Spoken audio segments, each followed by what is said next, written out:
From a sneaky appearance in the season finale to the showrunners making it a goal to keep teasing Season 2's antagonist. And, of course, it's none other than Abby. And don't say I didn't warn you. I may or may not drop a few spoilers here and there. Anyway, so Abby, who's the antagonist in the second Last of Us game, has now been confirmed to appear in the second season of the show. Shout out to a tweet from Neil Druckmann that promotes the upcoming season and has a photo of her carrying a hammer. How can I be so sure it's her? Well, there's no one as muscular as Abby. She could literally outbench a Joel, I bet. Again, just saying, big spoilers ahead. Druckmann teased the next season shortly after we saw Joel put a good old bullet in a doctor's head in the finale. Except for a few scenes, which definitely had to be altered for TV, the season quite closely adhered to the first video game. And you know it. The staying true to the source material is the reason the show was such a success. So Season 2's got to do the same, right? Oh, and by the way, if you don't know who Abby is, she's the child of the Firefly surgeon Joel killed at the end of the last episode. The character is the main antagonist who exacts revenge on Joel early in the game for killing her father. And this is a big spoiler, so mute me for 5 seconds, but they make Ellie watch Joel get murdered, which will keep the revenge theme going. And in my personal opinion, that's where the next season will end. Plus, as the showrunners also said, they'll expand the second game's story into 2 seasons. But let's come back to Abby for a second. Her tease from The Last of Us Season 2 by Neil Druckmann reveals that she's more like Joel than she is aware of. Even though Abby despises Joel for killing her father, the endure and survive maxim captures the irony that she eventually becomes just like him. Troy Baker, who plays Joel in the Last of Us video game franchise and played James the Cannibal in the show, explained why endure and survive means the same thing in both the show and the game.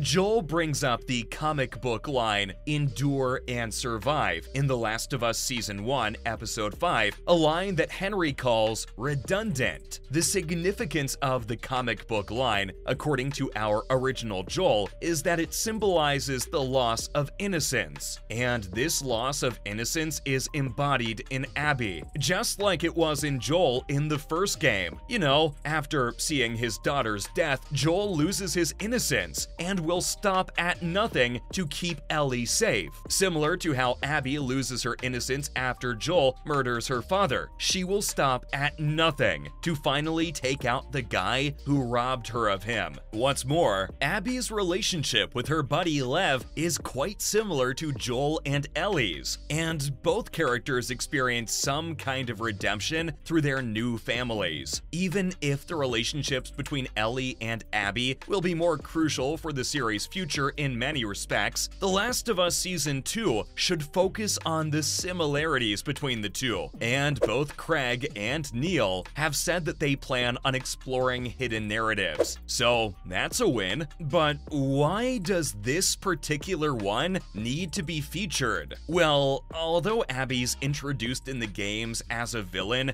gameplay ultimately makes her into a sympathetic character. For Season 2, Druckmann and Maison's commitment to illustrating the complex character of people will probably continue. Like Joel, Abby's a product of her surroundings and history, and she will do whatever it takes to defend the people she cares about. As Abby and Joel share a lot of similarities, it's terrible to witness how their worlds tragically collide. The series' emphasis on the cycle of violence is further supported by the similarities between Abby and Joel. Killing to protect, killing for revenge, and so on, ends up with a traumatized Ellie, who then turns aggressive. But even though Joel's behavior was consistent with who he was, it was still a mistake for him to kill everyone who stood in the way of Ellie's happy ending. But hey, none of this would have been possible if Joel hadn't done what he did. The good thing is we got that Abby tease, so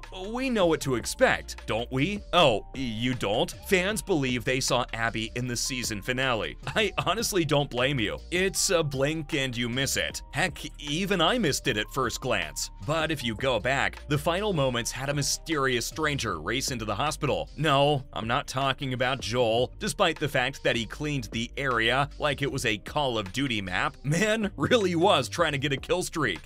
Anyway, naturally, Twitter users who posted screenshots of the scene assumed that the character was Abby. Fans of the video game just needed to catch a glimpse of the character's braided hair to be excited about Season 2, especially as the creators proceeded to sprinkle in subtle Easter eggs for the more savvy viewers. I mean, they already possibly did it with Dina, who will serve as Ellie's love interest. So what makes you think they won't do it with another character? Interestingly, Abby did make an appearance in that episode, but in a completely different capacity. Okay, so when Ellie is surrounded by 3 physicians in an operating room, when Joel unleashes hell through the hospital and Joel shoots the surgeon, one of the physicians who takes the medical equipment off of Ellie is said to be Abby. Wait, no, not said to be. The cameo is literally played by Laura Bailey, who? The voice actor for Abby in the second game. And it's not even the first cameo. It came after a number of notable appearances by members of the original voice cast, including Ashley Johnson as Ellie's mother, Troy Baker as David's sidekick, Jeffrey Pierce as a hunter named Perry, and Merle Dandridge as Marlene.